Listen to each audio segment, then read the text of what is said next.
mystery that cannot be explained. An enigma that defies reason. A surprising and unexpected answer. To encounter such a mystery firsthand may change your life forever. Face to face with the greatest riddles of the ages, the world's most profound mysteries reach out and touch your life in ways you never imagined possible.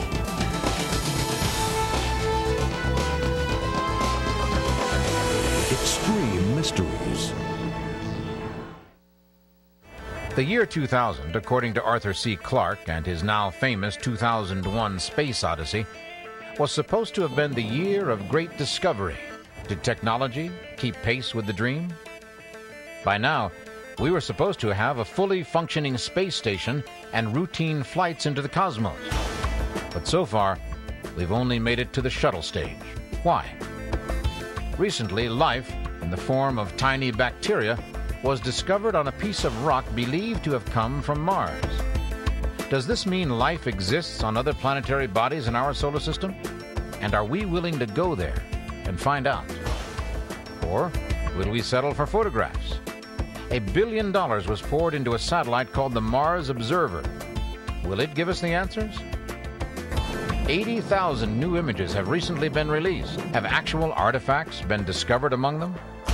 Actually, a funny thing happened on the way to Mars. We'll tell you about it in just a moment. It's been over 30 years since the United States accomplished the astounding feat of landing a man on the moon. But for some as yet unknown reason, American manned space exploration has been all but junked. Instead of returning to the moon and building bases or going on to Mars to find out what's there, we're confined to low Earth orbit, operating essentially a trucking company called the Shuttle, while an entire solar system beckons. How could the futurists have been so wrong? In the same 30 years, technology has taken us from this to this. Communication technology has done away with the tether, while computers have opened up undreamed-of possibilities, putting computer power at virtually everyone's fingertips. But today's space program uses essentially the same technology developed for the Viking program 30 years ago. NASA's Cydonia discovery in '76, and its now obvious 20-year suppression, had a profound, if negative, influence on the direction, if not the pace, of the entire space program. To those behind the program, the presence of a human face on the surface of a nearby planet immediately seemed to imply the chilling scene of alien intervention. Could that be the answer? Was the development of space technology deliberately impeded for fear of the discovery of alien artifacts? Or had someone already decided the artifact had been found, and they were simply implementing policy? Clear back in 1959, NASA had commissioned a study by the prestigious Brookings Institute entitled innocuously, Proposed Studies on the Implications of Peaceful Space Activities for Human Affairs. Given all the activities surrounding the sudden appearance of dozens of UFO sightings over the preceding 10 years, it is perhaps not too surprising that this study included a section entitled Implications of a Discovery of Extraterrestrial Life. In this section of the 264-page document, Brookings experts advise NASA that, quote, cosmologists and astronomers think it quite likely that there is intelligent life in many solar systems, and astonishingly concluded that, quote, artifacts left at some point in time by these life forms might possibly be discovered through our own space activities on the Moon, Mars, or Venus. They went on to point out, long before Arthur C. Clarke put words in the mouth of his futuristic space administrator, the grave potential for social dislocation and cultural shock should this be prematurely disclosed. In fact, they recommended strongly total suppression of this information. But the question still remained, was this indeed an artifact or just an interesting anomaly? Hoagland and his team attacked the work with vigor. The photographs had shown more than just the face. There were other structures nearby that seemed to suggest an artificial construction. Could there be an answer to the complex geometry the Mars mission had begun to develop around these nearby structures? maybe there's a connection. Maybe the face at Cydonia is half man, half something else. First, they copied the left half of the Cydonia head, made a mirror image of it, and pasted it onto the other side. The results were interesting, but inconclusive. However, when they tried the same thing with the right half, flipped it over and matched it up on the left side, the result was a clear image of a lion. Are these merely strange optical illusions? Or are they the key to understanding the real truth about a connection between Earth and Mars? Surely it's possible that mere coincidence could account for this seemingly mysterious connection. But what was needed was some sort of scientific proof. Here in southwest England, the man-made mountain of Silbury Hill has loomed over the horizon since time immemorial. Nearby is Avebury, another megalithic monument believed to be thousands of years old, with an eroding earthen wall preserving an inner circle of partially preserved ancient standing stones. The area also contains an amazing connection to the structures at Cydonia. The connection here was determined not by simple observation or even supposition, but was founded on the plain facts of geometry. The question was, what if these ancient monuments in England corresponded in size, shape, and dimension to a set of geometric features on a plane called Cydonia?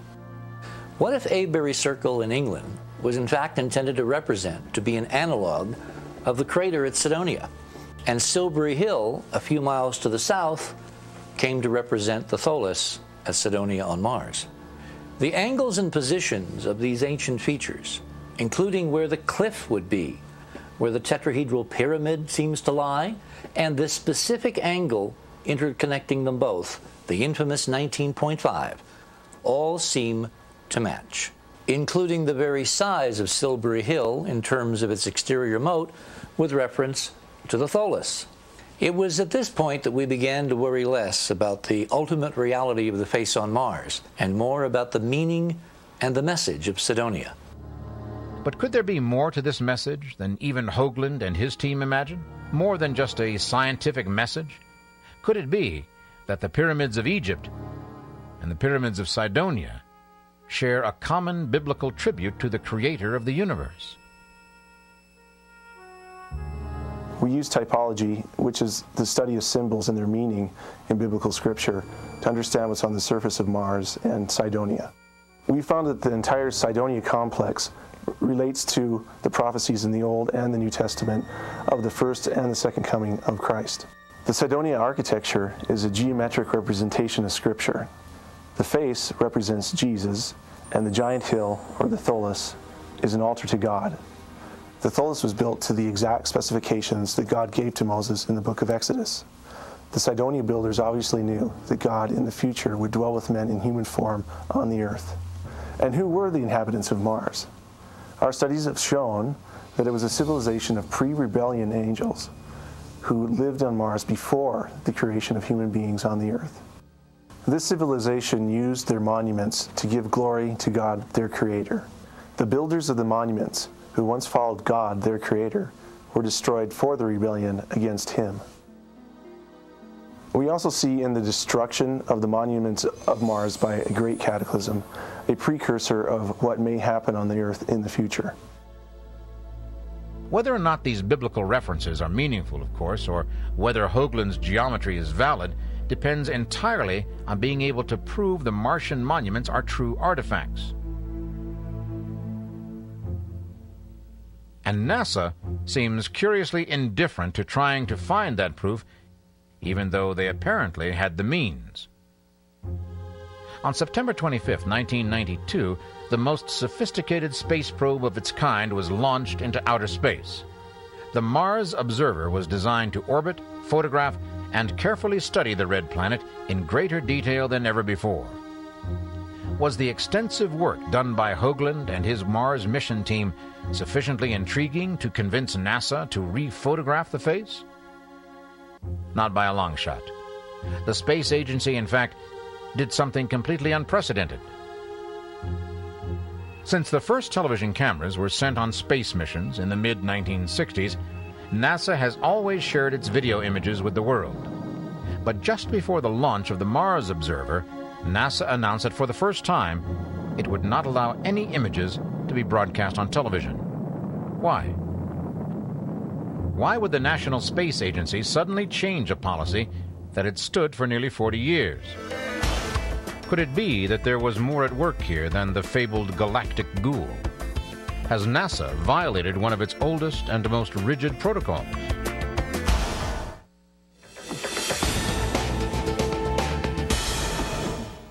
By the time Mars Observer reached orbit, the heated, sometimes bitter controversy over the face on Mars had been ongoing for 10 long years.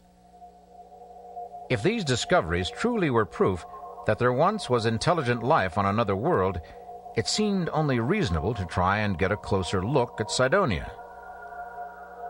Mars Observer would have done exactly that, but instead, the launch turned into a bizarre puzzle. On July 22nd, it was announced that the Mars Observer had disappeared 14 hours earlier.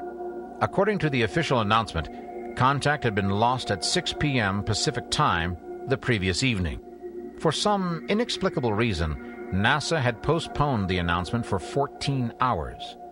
The timing of the announcement was odd enough, but things just got stranger and stranger. For the first time in NASA's history, its technicians had deliberately instructed the spacecraft to turn the telemetry off. So when the accident occurred, there was literally no downlink back to ground control, so the engineers could ever reconstruct what exactly occurred. There are those who believe that whoever or whatever it is that doesn't want us to get a closer look at the red planet is not in outer space, but here on Earth. The Mars Observer mission may have been doomed before it even left the ground. Hurricane Andrew hit the coast of Florida just about the time the Mars Observer was being prepared for launch. Even though it had been prepared for such an onslaught, technicians checked the probe to make sure that it had not been damaged by the storm. The nitrogen system was equipped with special filters to prevent such dust and debris from being taken into the system, and the cameras were in a separate compartment. In spite of this, bits of paper and dust and debris was found in both compartments. It looked as though someone had swept the floor and dumped the results into the compartments. It's unlikely that Hurricane Andrew would have been responsible for all of this. But why would anyone want to sabotage a photographic mission to Mars? What is there about our neighboring planet that someone doesn't want us to see? Hoagland's team has developed several scenarios to answer that question. One is that we had a previous high-tech civilization here on Earth, which went to Mars, built some stuff, and then collapsed. And only now are we rediscovering our heritage. A second hypothesis is that someone else, someone from far away, hundreds or even thousands of light years from the solar system, came to this system, came to Mars, built a civilization, and left an artifact in the form of a proto-human being, so that we would know, thousands of years down the line, that they, in fact, had touched us here on Earth. Someday we may discover that, in fact, we are the Martians. Assuming for the moment that there could have been a flourishing race on Mars at some time in the distant past, why would they bother to build such huge monuments? Cydonia was probably constructed to communicate something very fundamental. In fact, from the geometry we found, we believe it was designed to communicate a whole new physics, a grand unified field theory, as it were, given to us, communicated even by the Viking photographs, by the geometric layout of the structures. Researchers now believe that the key to understanding the geometry of the D&M pyramid may be in the size, shape, and position of the massive structure. Hoagland and others point out that the pyramid is not oriented to the Martian North Pole, but is turned slightly to one side. Latitude lines show that two of the faces are out of alignment at exactly the same angle, 19.5 degrees. Why 19.5? On every major or minor planet that NASA has flown by, photographed, or mapped in the last 30 years, there appears to be a major disturbance located just about 19.5 degrees north or south. The Great Red Spot on the planet Jupiter is essentially a giant cyclone, an atmospheric storm larger than the entire planet Earth that continues to churn year after year at 19.5 degrees south. According to Hoagland, on every planet in our solar system, there does seem to be some kind of major geological or atmospheric disturbance at 19.5 degrees north or south, including our own gigantic volcano, Mauna Loa, raging up from the center of the Earth in the Hawaiian Islands at 19.5 degrees north. Does this suggest that the builders of the D&M period recorded in its structure a key to the inner nature of every planet in our system, including our own? Could it be there is a reason for leaving the number 19.5 encrypted in a pyramid? This is a four-sided, four-cornered figure known for thousands of years as a tetrahedron. If you put this structure inside a sphere, such as a planet, it predicts via a 100-year-old mathematical theory some remarkable physical properties. Hoagland claims that if you place a perfect tetrahedron or pyramid within a sphere, such as a planet, so that one tip is at the north or south pole, the other tips will fall at the latitude of 19.5 degrees, the same as the angles discovered in the D&M pyramid. 19.5 is a significant number in the Bible. It symbolizes faith. In biblical numerics, 19 is associated with the most faithful people and the greatest promises in the Bible. The 0.5 of this number represents grace and hope. And that is precisely what Hoagland and his associates have continued to do. Hope. So far as anyone knows, the Mars observer was never heard from again. Then, two more failures stunned NASA, as a Mars orbiter and the Mars polar lander both failed in 1999. But there was a probe that did make it into orbit, the Mars Global Surveyor.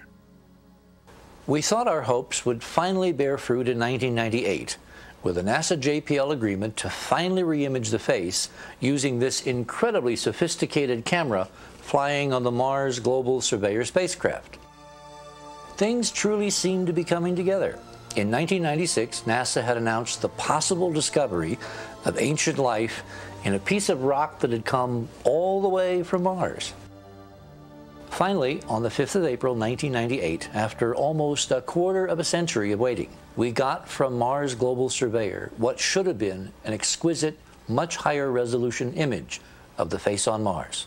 Unfortunately, after JPL got through enhancing what came to be known in some circles as the cat box image, there was nothing left to see, which was obviously their intent all along. As you might suspect, NASA and JPL were not the only imaging experts to view the 1998 photographs. The image that JPL released to the media in 1998 is not at all a faithful representation of even the raw data, let alone what is actually there. Image processing experts who have now treated the image properly have shown that it does indeed look very much like a hominid face.